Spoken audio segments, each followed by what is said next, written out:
الله، چقدر لفظ زیبا و دلنشین. الله، چقدر لفظ فارم و بر زبان آسان است. همه آن را تلفظ کرده می تواند، خواه کودک باشد، خواه کلانسال باشد و خواه عرب و غیر عرب باشد و حتی انسانی که در زبانش علت داشته باشد با آسانی این لفظ زیبا را تلفظ می کند. الله نام خاص خداوند است. الله سبحانه و تعالی این نام زیبایش را در قرآن کریم زیاده از 2700 مراتبه ذکر کرده است. و اگر ما و شما قرآن کریم، آن قرآنی که کلمه لفظ الله با رنگ سرخ نوشته شده است ببینیم، هر یک صحیفه های قرآن را میبینیم که لفظ جلاله الله وجود دارد در آن. این کلمه از کلمه اله گرفته شده است که معنایش معبود است و بر اولش الف و لام یعنی علی خاص کننده اسم اضافه شده است که با آن الله شده است و معنایش چنانه که گفتیم معبود، آن ذاتی که سزاوار عبادت است. بنابراین انسان وقتی اگر خواهد که کلمه شهادت را تلفظ کند یا نفری که مسلمان نیست و اگر خواهد که مسلمان بشود باید اشهد ان لا اله الا الله بگوید. شهادت میدهم و گواهی میدهم که معبود برحق بجز الله تعالی وجود ندارد و در تلفظ کلمه شهادت اگر بجز کلمه الله دیگر نامهای الله را، حتی عالمان میگویند دیگر نامهای الله را استفاده برد، اسلام او قبول نیست و کلمه شهادت او قبول نیست. مثلا اگر اشهد ان لا اله الا الرحمن یا الا الرحیم بگوید، کلمه شهادت او قبول نیست. خاص باید بگوید که اشهد ان لا اله الا الله. بنابراین همه این لفظ زیبا را با یک آسانی تلفظ کرده میتواند. عبارت از یک چند حرف های حلقه است که با آسانی از زبان ما و شما صادر می شود و چنانه که گفتیم معنایش معبود بر حق است، یعنی ذاتی که سزاوار عبادت است، ذاتی که ما و شما باید تنها یگانه او را عبادت کنیم و تنها یگانه او را پرستش کنیم. و لفظ الله بجز الله دیگر به یگان ذات و به یگان نفر تعلق ندارد. یگان نفر وجود ندارد که خودش را الله نامیده باشد و حتی مشرکان قریش چنانه که در آیت قرآن کریم آمده است، الله سبحانه و تعالی میگوید ولئن سألتهم من خلق السماوات والارض لیقولن الله. اگر از آنها بپرسی که، یعنی از مشرکان بپرسی که زمین و آسمان را کی آفریده است، میگویند الله.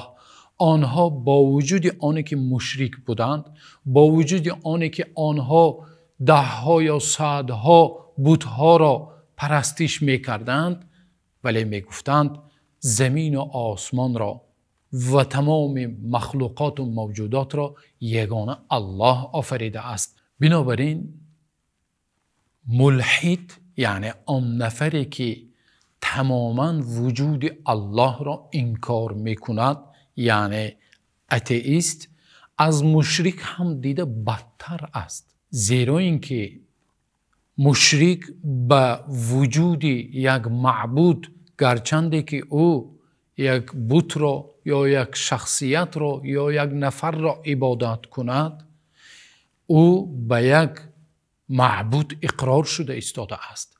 اما انسان ملحد، انسانی که تماما وجود الله را انکار میکند، او ضد طبیعت و ضد فطرتی که الله هر یکی ما و شما و تمام موجودات را آفریده است بر آن ضد برآمده ایستاده است.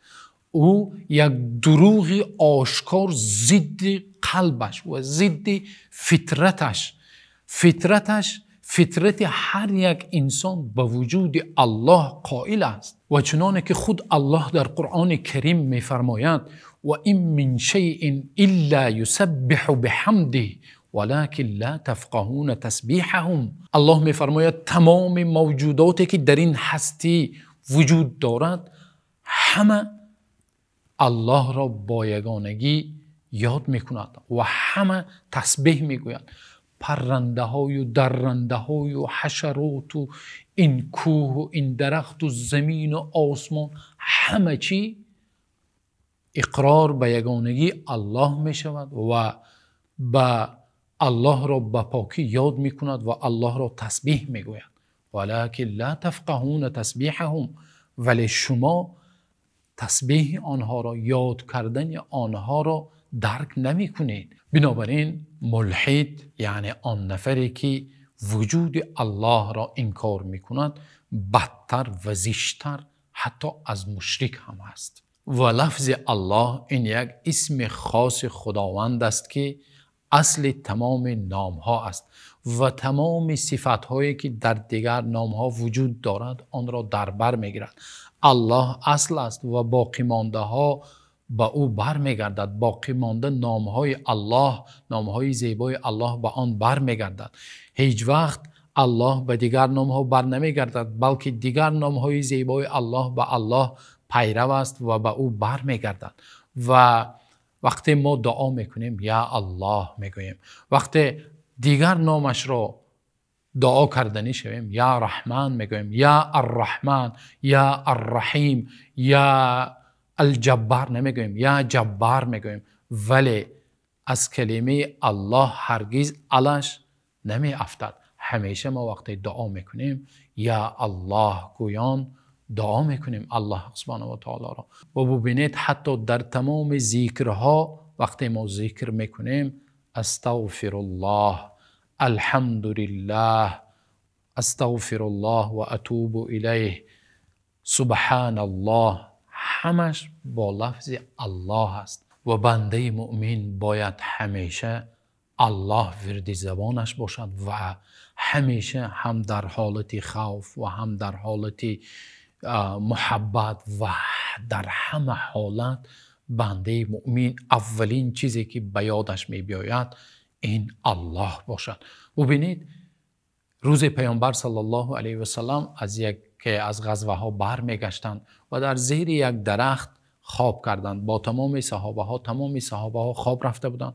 پیامبر صلی الله علیه و سلم نیز در زیر یک درخت خوابیده بودند که یکی از مشرکان با شمشیرش آمد و نزد پیامبر صلی الله علیه و سلم آمد و پیامبر صلی الله علیه و سلم را بیدار کرد و گفت، شمشیر را زیر گردن پیامبر صلی الله علیه و سلم نزدیک کرد.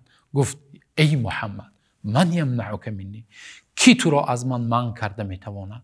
یعنی حالا که من تو را قصد کشتنی دارم، کی تو را از من منع کرده باز داشته میتواند؟ که در این لحظه پیامبر صلی الله علیه و سلم گفتند الله، الله مرا نگاه دارنده است، الله تو را باز داشته میتواند. که شمشیر از دست آن مشرک افتید و دستانش به لرزه در آمد و گفت ای محمد مرا رحم کن و مرا نکش. گویان و پیامبر صلی الله علیه و سلم به زاره و التجا در آمد. یک لحظه پیش چگونه بود و بعد آنی که پیامبر صلی الله علیه و سلم لفظ الله را ورد زبان کردن شمشیر را از دستش پرتافت. و با یک حدیث پیامبر صلی الله علیه و سلم صحبت امروزه را به آخر میرسانیم. پیامبر صلی الله علیه و سلم روز همراه عبدالله ابن عباس رضی الله عنهما در یک خر نشسته بودند و راه میگشتند و گفتند ای عبدالله احفظ الله یحفظک، احفظ الله تجده تجاهک، و اذا سألت فاسأل الله فاذا استعنت فاستعن بالله. ای عبدالله همیشه الله را حفظ نما، همیشه دین الله را، گفته های و فرمان های الله را حفظ بکن و به یاد الله باش. الله همیشه تو را حفظ میکنه و همیشه وقتی الله را حفظ میکنی الله را در پیش چشمانت در برت میابی. و اذا سألت فاسأل الله، اگر نیاز پیدا کردی، اگر کسی را پرسیدنی شدی، فاسأل الله، پس الله را بپرس. و اذا استعنت فاستعن بالله، و اگر از کسی یاری و کمک جستنی شدی، پس با الله یاری بجو یا از الله یاری بجو. دعا کنیم که در این ماه شریف رمضان با نام زیبای الله او را ندا کنیم و دعا کنیم یا الله این ماه شریف رمضان را و طاعت و عبادت پرنقصان مایان را به درگاه بینیاز خود قبول بکن و یا الله امت اسلامی را عزیز بگردان و یا الله برادران ما و خواهران ما، آن برادران مجاهد و مسلمانی که در فلسطین و در غزه هستند، آنها را نصرت و پیروزی ببخش. یا الله ما را به شب قدر برسان. تا نوار آینده الله نگهبانتان باشد.